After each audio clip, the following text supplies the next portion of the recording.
Oh no! Come visit me right now! William exclaimed in a panicked voice. I could almost see William's face on the other end of the phone. I heard that my husband William got into a car accident on his way home from work and was taken to the hospital. But the fact that he's calling like this suggests he's clear-headed, and I don't feel any immediate danger. Sarah, you gonna answer? Yeah. What's with that nonchalant response? Your husband's in trouble. Even though he says it's a crisis, he sure sounds lively and mad. Honestly, I'm more flabbergasted than worried. After all, just last month, I was the one in the hospital. During that time, William didn't come to visit me even once. William, I wonder if you know the anxiety of being alone in a hospital bed? Now you're gonna experience it.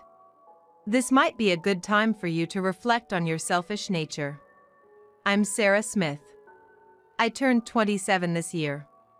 I married William 2 years ago when we worked at the same place. We currently live in an apartment as a couple.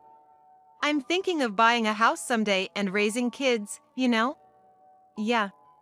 Holding a beer, William talks about his dreams, and all I can do is nod with an unsure look on my face. I had doubts about getting a mortgage with William's income. And if we were going to raise kids, I'd probably need to start working to help with the finances. On top of that, William can be quite childish at times. I suspect he'll leave all the child rearing to me. Considering this, I couldn't feel very positive about either idea. We go shopping once a week, heading to the supermarket in William's car. We bulk buy meat and veggies that can be frozen, so on the way back, my hands are always full. You think we're spending too much? It's because we're bulk buying, so it's gonna be this much. After glancing at the bill, William checks the amount and starts walking out. Wait up! I was frantic. I thought he'd help carry at least half of the stuff. The cashier, too, looked surprised as she watched William leave. Oh, William! I walk out, carrying packages in both my arms. William doesn't match my pace. He moves ahead on his own, leaving the store and walking through the parking lot. I also stepped outside. With the packages, I can't see my feet clearly. Stumbling, I follow behind William. Just as our car came into view, I suddenly felt a sharp pain. I had tripped over the curb. My vision tilted. And my bag spilled everywhere. I stumbled back a few steps and found myself sitting on the ground. Ouch! I groaned. Only then did William turn around. There wasn't a trace of sympathy on his face. Just anger. What the hell are you doing? Making such a mess. Hurry up and pick them up. I can't. My foot hurts. I can't move. What? His voice filled with disbelief. Mustering all the strength I could, I said. Call an ambulance. This pain isn't normal. It feels like my toes are shattered. Don't be so dramatic. William just smirked and didn't do anything. With no other choice, I used my smartphone to call the ambulance myself. When the ambulance arrived, William's demeanor changed completely and he began to show concern. Sarah, are you okay? Yeah. I wasn't pleased to hear his condescending tone now. A burly paramedic put me on a stretcher to transport me. Is your husband coming with you? No. I'll go home to get her insurance card and wallet. Even as he said this, William was picking up the scattered meat and vegetables around. The paramedic looked slightly exasperated, but they loaded me into the ambulance. Inside, the moving ambulance jostled quite a bit. I was fully conscious, so the paramedic asked me how I got injured. I gritted my teeth against the pain as I answered their questions. All the while, I just wanted the pain to stop and hoped to get to the hospital and start treatment as soon as possible. Upon arrival at the hospital, I was immediately taken to the X-ray room. The diagnosis turned out to be fractures in both legs. I just tripped. I exclaimed in shock. I had panicked and called an ambulance because of the pain, but I truly hadn't thought it was this serious. Look here. Your bones are completely shattered. No way! I was at a loss for words looking at my own x-ray. If you've been doing heavy lifting regularly or just the wear and tear of daily activities, bones can get fatigued. That's what can lead to fractures with just a little incident. The doctor's tone was sympathetic. In the end, I was admitted to the hospital and waited with a nurse for William. However, William never showed up. Excuse me for a moment. I asked the nurse before calling William on his smartphone. William answered in his usual tone. Sarah, huh? What happened? My leg, it's broken. So, I'm gonna be hospitalized. Can you ask William to handle the paperwork? What? That's a hassle. A hassle? I'm seriously injured here. I felt sad. Even with such a severe injury, William didn't seem to care about me. He hadn't even looked for my insurance card. He said he forgot it while putting groceries in the fridge. All right. I'll just go and get it done, okay? William ended the call clearly in a bad mood. Would he really come in that state? I felt uneasy, but after some delay, William did show up. He had a forced smile on his face. Sorry about all this. So, the hospitalization procedures are... You can do it right here. A nurse explained to him, and William took care of my hospital admission. But that was it. William never visited me again until the day I was discharged. I never thought he'd be so indifferent. I was disheartened throughout my hospital stay. I was in a shared room with 2 other women. Both were elderly and far kinder than William. Here you go, Sarah. Thank you so much.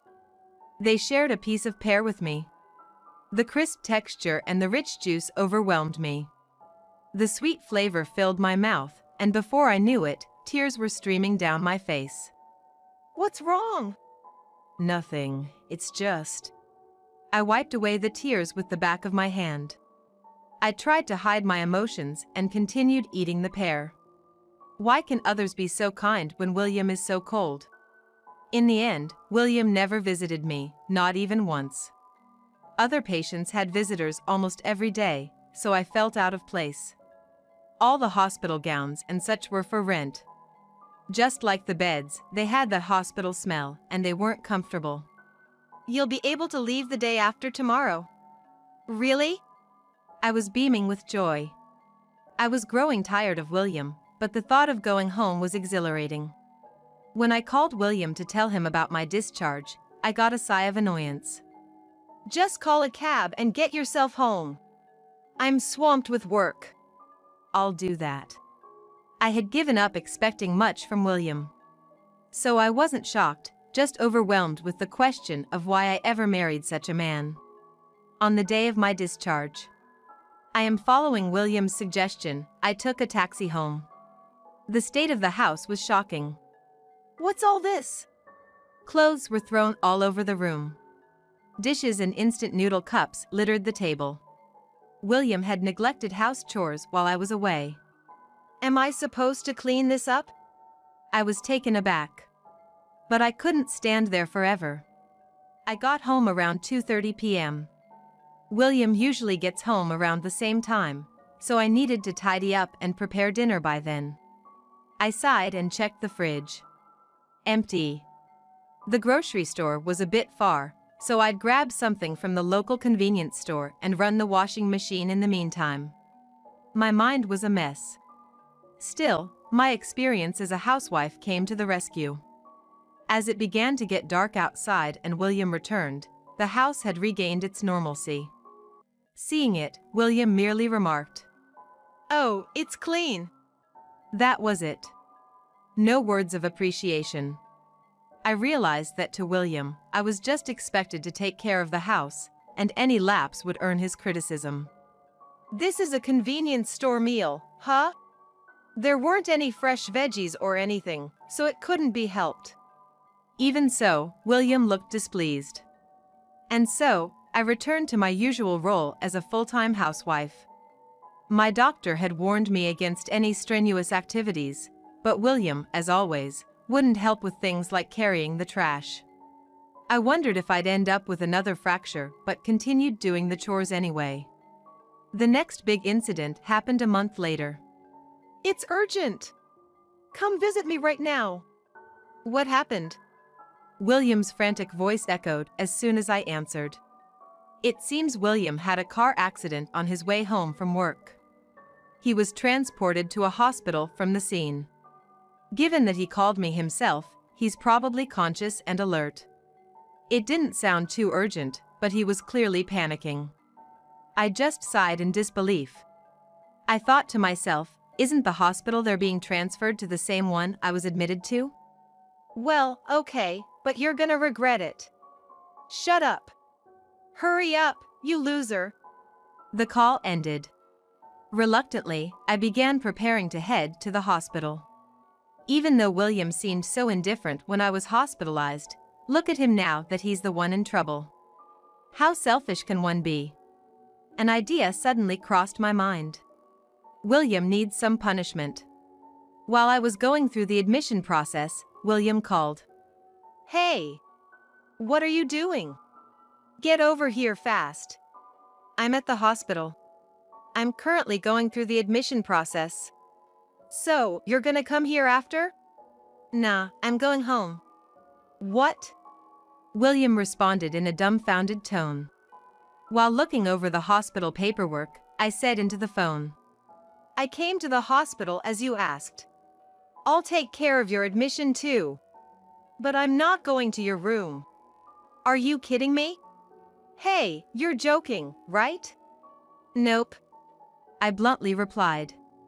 There are rental pajamas available, and everything else you might need has been left with the nurse. No need to worry.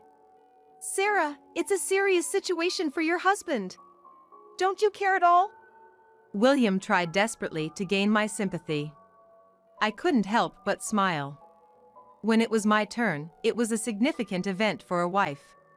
After all, it was William who ignored that. I do think it's tough. Right? Then get over here now. But I think it's a good opportunity. You can have the same experience I had when I was in the hospital. Isn't it wonderful for a couple to go through the same thing? Cut it out. William was furious, but Sarah hung up without a care. Soon after, William called again, but Sarah ignored it and finished her paperwork. On her way out, she noticed that William's doctor was the same one who had treated her during her hospitalization. The doctor knew about the way I was treated. Sure enough, that night, Sarah received a call from William complaining. What did I do to that doctor? I can't understand why he's so cold to me. Is that so? Having the same doctor, it really shows the mysterious bond between couples. That's what Sarah thought, but on the other end of the phone, William was desperately talking about the misfortune that had befallen him. I can't stand this hospital. The nurses and the doctor treat me like a villain. That sounds tough, Sarah replied. From what she heard, initially, the doctor and the nurses seemed to have a sharp attitude towards William. Gradually, the other patients in the same room also began to ignore William. I don't belong in this hospital. All I can do is close the curtains and sleep all day. Meanwhile, the people in the room are talking behind my back. Backbiting is awful, Sarah sympathized. Sarah remembered seeing William talking bad about her to a colleague after a few drinks. When William caught her gaze, he quickly hung up looking guilty, but never apologized. I wonder if he understands a bit of how I felt back then. William was hoping to be discharged as soon as possible. So much so, that when the day of his discharge was finally set, he eagerly called her. Just 3 more days. I can be discharged in 3 days.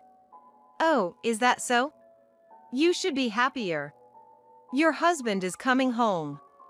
Or more like a mountain of chores is coming home. That's what I thought, but I didn't say it out loud. We borrowed the hospital bills from relatives. Well, when I get back to work, I gotta work hard to pay them back. William ended the call just like that. He didn't seem concerned about my living expenses at all. I thought about dipping into my savings from my single days, but it might be better to just get back to work. I should save my savings for a rainy day. After that thought, I tilted my head. What rainy day? Then it hit me. I wouldn't struggle without William. What have I been doing? My decision after that was swift. Not just about work. I also started looking for a new place and planned to leave William. Luckily, I secured a job after the second interview. I found an apartment to move into. Then I guess I got a call from the divorce attorney. I headed to the law firm. On the very day William was to be discharged, I was packing up our current apartment. All the furniture was moved to my new apartment. By the time William came home, the apartment should have been empty. I left a divorce attorney's business card in the door. Goodbye, William.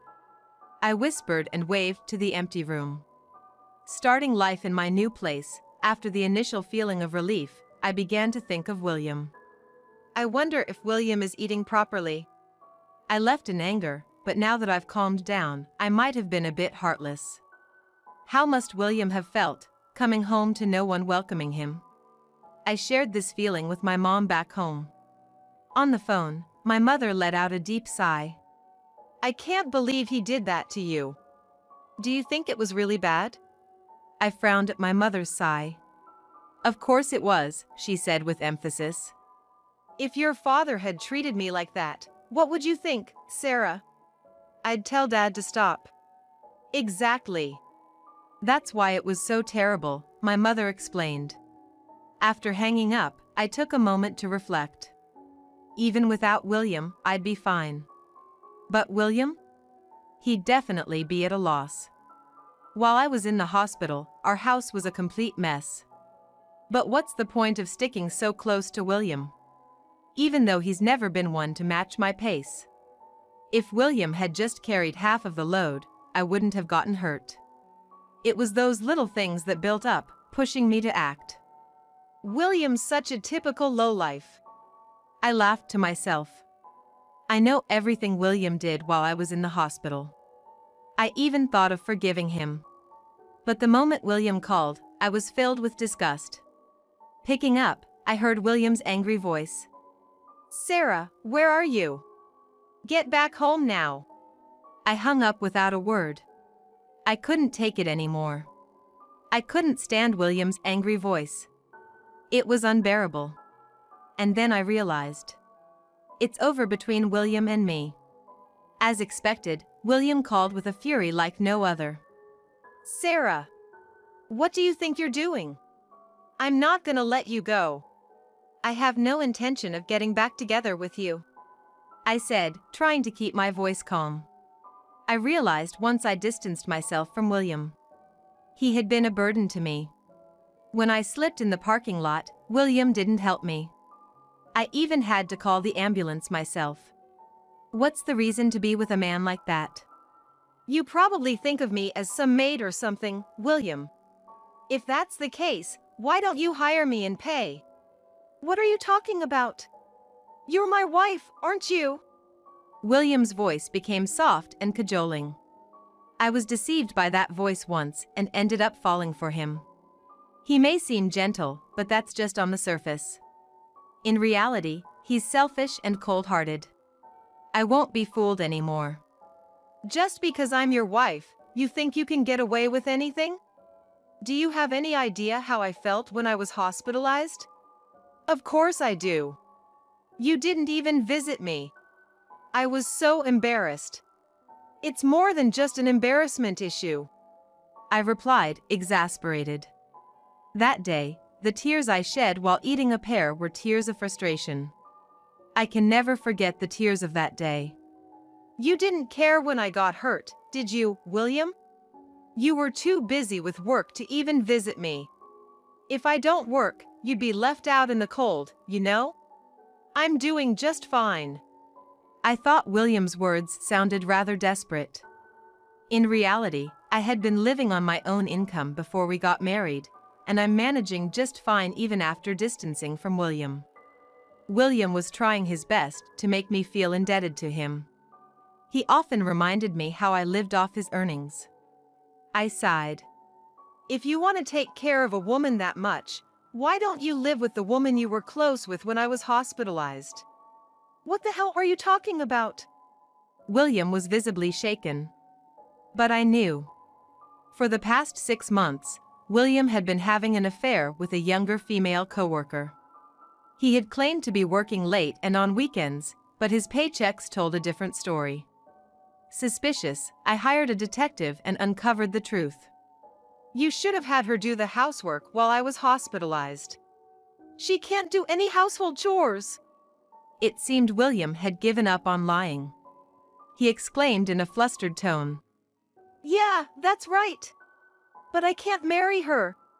She spends too much money, and she can't even do household chores properly. So, a woman's worth is based on whether she can do household chores? Of course it is, William said with disdain. You may not be a beauty, but you do the household chores properly. Well, you don't have much going for you as a husband either. What did you say? I declared. I am looking coldly at the infuriated William. I'm recording this conversation. Huh? I thought you'd get angry and show your true colors right away. That's why I picked up the phone. To leave evidence. Yes, she needed evidence of William's choice of words for the divorce. She managed to get him to admit his affair too. Now I just have to submit this to court. Wait. I misspoke. Come on, Sarah, let's redo this. Don't tell me what to do. There was a momentum in my voice. Uncontainable anger made me say that. You never once matched your pace with mine when we walked. That's what caused that injury. That was just you being clumsy and falling on your own. William never really cared about me. Whenever I pointed out his mistakes, he would just lash out. Goodbye, William. I ended the call unilaterally. I didn't pick up his subsequent calls. I had the evidence I needed, so I didn't need to put up with any more unpleasantness. Afraid of the legal battle, William accepted the divorce from his end. The divorce papers arrived in the mail with William's signature, and I quickly submitted them to the courthouse. It seemed things didn't work out with his affair partner either, as William never remarried. As for me, I'm done with marriage. Just as I thought that, I received an invitation to a class reunion. What should I do? After some brief hesitation, I decided to attend the reunion. When was the last time I dressed up for myself? I excitedly went to the beauty salon and got my hair done. From necklace to nails, I dressed up to the nines and headed to the reunion. I instantly reconnected with my friends, and we had a blast just like old times. By the way, are you married? Nah, just got out of a relationship recently. Oh. My friend nodded and whispered in my ear. Looks like Thomas is still single. Really? I felt a slight flutter in my heart. Thomas was my first love and my first boyfriend. We ended up in a long-distance relationship when I went off to college, and it eventually just fizzled out. With those fleeting memories in my heart, I faced Thomas. It's been a while, Sarah. Yeah. It's good to see you're doing well. I was able to smile genuinely.